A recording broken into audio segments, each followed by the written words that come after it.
Kwa majina naitwa Mheshimiwa Brenda. Sisi leo tuko maandamano.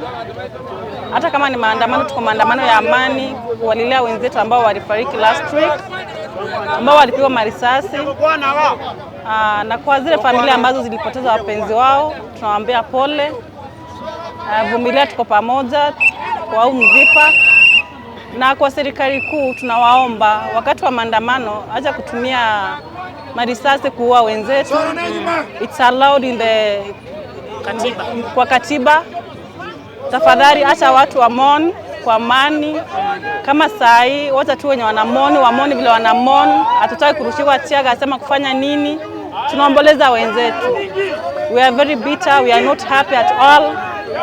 Na tunaombea familia zote Mwenyezi Mungu awafariji. Tafadhali naomba tufanye. Wacha washike hii mizumani.